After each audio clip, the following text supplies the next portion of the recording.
Like you, I'm carefully looking at current events, trying to come to a correct interpretation of what's going on. So that way I get a sense of where we're going once we know the current context. But I can tell you that none of this is being made to be very easy. There are interesting patterns that look telling in a way. Maybe in the end, it really should be us thanking Trump, because we could be suffering worse than we are.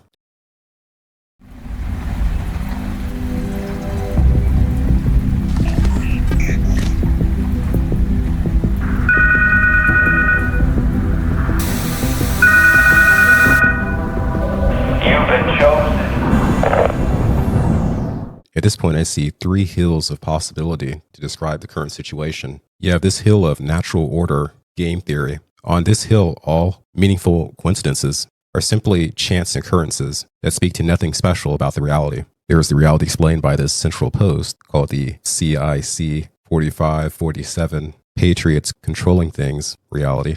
So in this post, you see John Sullivan states tomorrow, March 17th, there will be information released on how China was involved in foreign interference in the 2020 selections. Also, March 17th, 17 Post 3105 states, a person who betrays another or a cause or any trust, a person who commits treason by betraying his or her country is a traitor. I describe this as the insufferable reality, or also the reality of God's plan. What I mean by this is that meaningful coincidences occur, the intent of which is to annoy us or frighten us, but really in the process of being startled, we come to the conclusion that there is a divine order to the world. Prodding with the insufferable aspect is to get people to appreciate the difference between good and evil, as well as to see and appreciate the spiritual force that flows through everything. And so the possibilities, you have the godless natural selection possibility on the left. You have the advanced technology option, which could include the God force in spirit. In a center possibility, the patriots are using advanced technology to create certain contrasts which we may perceive as otherworldly or insufferable,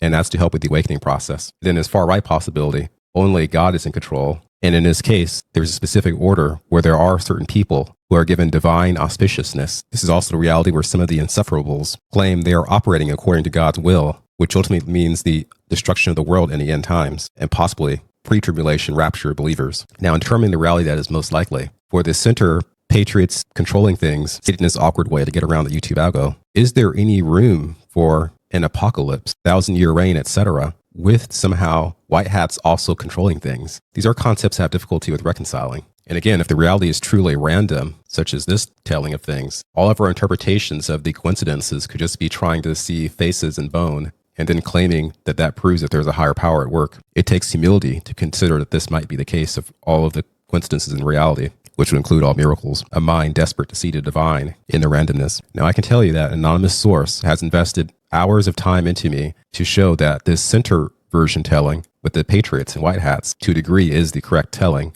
perhaps also with divine intervention as well. But as far as my current bias is concerned, I'm seeing more and more that it's not necessarily Don here, but it's God showing us his personality, moving pieces around the board to tell an entertaining story, which may come off as a bit annoying to those who have been awake and maybe saved for decades. But we have to be reminded that there are billions of humans whose heads are still in the sand, unable to appreciate a spiritual reality. I'm going to show you a lot of the media that supports this third telling of things, the insufferable way. Now, I'm not saying the white hats are not in control. I'm just painting for you this perception. To get the full conceptualization, we have to be able to look at things from different angles, different vantage points. This scene with Mark Levin and Trump is subject A for the insufferable. Years ago, I was up here, and I said, this is our first Jewish president.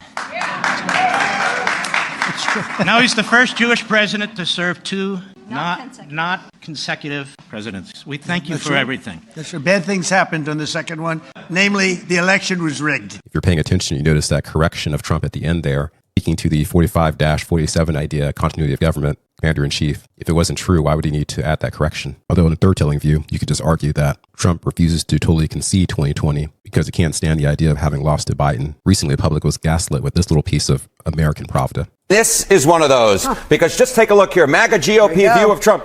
Approve 100%. If you are a member of MAGA and the GOP, you approve of Donald John Trump. 0% say that they disapprove. You don't have to be a mathematical genius to know you can't go higher than 100%. He is the 1972 Miami Dolphins. Now, there are some Republicans who disapprove of Donald John Trump, but they are not members of the Make America Great Again movement. The bottom line is this. If you are a member of MAGA, you approve of Donald Trump. It's interesting, though, because there have been a couple prominent people who have sort of come out online, and they're very mad about this war with Iran because he promised no new wars. Is there any sign that people might be leaving MAGA relative to 2024? Yeah, okay. So, I've said it before, and, the theme of this segment is Tucker Carlson be darned. Then you have the super hypocritical Cat Turd, who in 2024 stated, "This pathetic war pig always wanted to start WW3 just like his buddy John McCain did," in reference to Lindsey Graham. Now totally on board, calling Joe Kent a hypocrite for being pro-war in August of 2024. At the time, a different context in current events. Here, Cat Turd is talking down to Palm Beach Pete, another insufferable example. Here stating Palm Beach Pete is milking his 15 minutes, LOL. Cat Turd is one of the most famous and lucrative posters on X, making this a height of arrogance type comment. And so then we have the Palm Beach Pete factor. I'm Palm Beach Pete. I'm a regular guy. I'm retired. I lived in the city for a long time, worked in commercial real estate. I love to play tennis. I'm very social. I'm not going to change. This guy is dead, and he was a really bad person, and I can hold my head high. I didn't do anything. I just happen to have similar looks. I'm just a better-looking version than Jeffrey. Back in the day, when I was living in the city, I went to a couple of parties, and Epstein was there at a party, and he was kind of creepy, just sitting on a couch, staying to himself, and he wasn't the magnitude. Now, this is something else. So this man is a doppelganger of Jeffrey Epstein. He claims to have gone to an Epstein party. He has a very similar eyebrow wrinkle to Epstein. Here's Epstein talking. Here's his wrinkle, so we can compare. Oh, that's the question. I'd like to answer that question as well. I'll get all your other questions today. However, I have to follow my attorney's advice. They have told me that I must invoke my 5th, 6th, and 14th Amendment right to not answer those questions today or any questions relevant to this lawsuit. What was the name of any of the underage minors that were the subject of the criminal charges to which you pled guilty?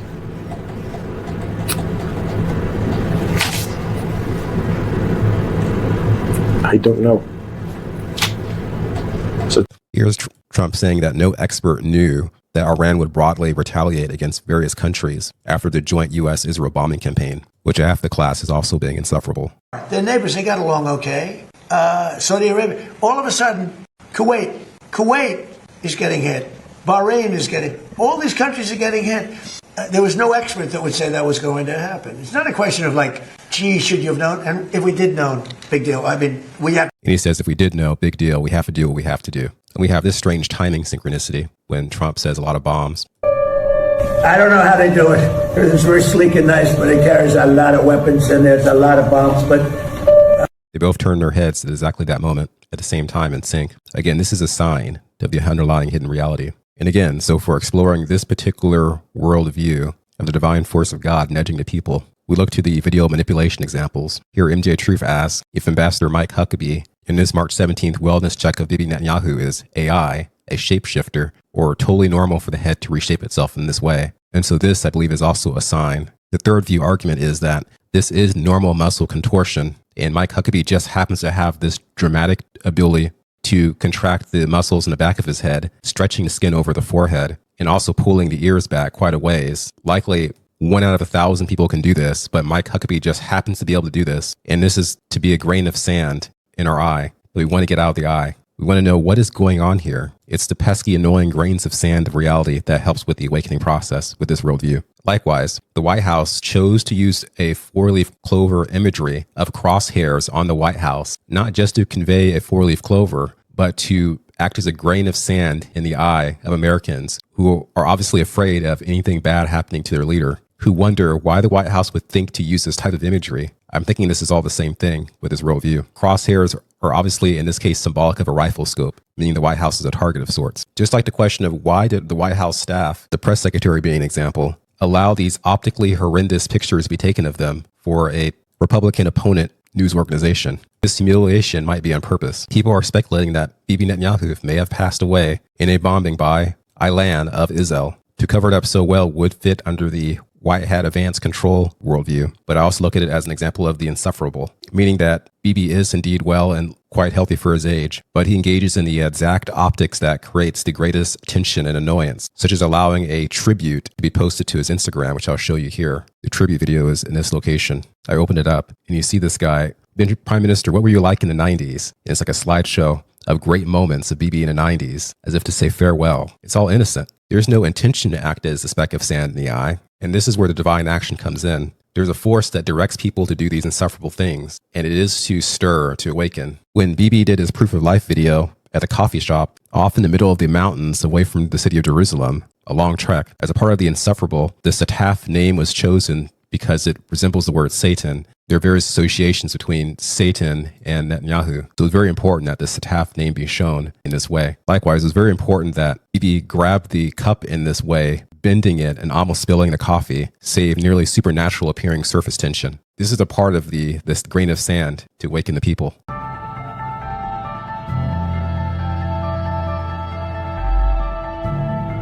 This is not CGI.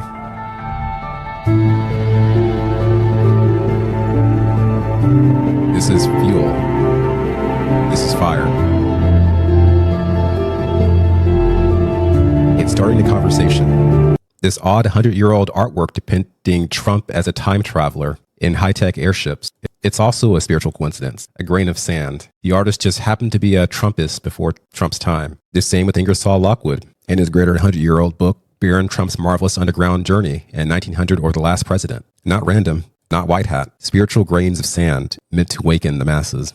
I'll end this video right here, but I'll likely upload future videos with additional examples. Wouldn't it be interesting if somehow God created a way for us to navigate in between these different versions of reality, to suggest that all possibilities exist simultaneously, and there's an aspect of thought and deed that may influence what we perceive? That would be fascinating. So in conclusion, recent events make it seem as though the third worldview of the insufferable is the likely correct telling of the reality, though we still could be in an advanced tech patriots controlling things reality that also includes the force of God, or a variant without a direct hand of God manipulating events, but rather future humans or other things we can't quite understand from our vantage point influencing things in real time. Careful observations, which include the Mandela effect. Here's an example of the rodent thinker statue with evidence of a describer noting that at one point the fist was clenched on the forehead. A mistake like this in describing an item which doesn't show that description is extremely unlikely. It thus strongly supports the Mandela effect as being a true additional factor in our collective reception of the reality.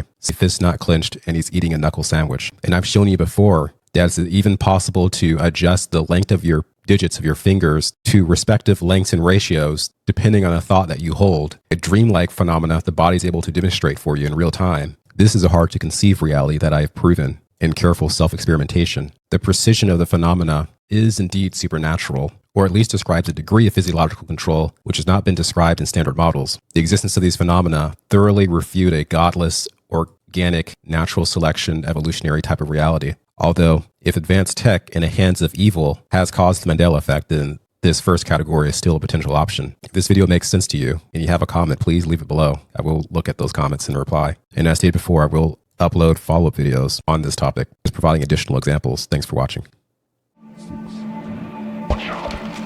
The gap in the door. It's a separate reality. The only me is me, and you stir the only you is you.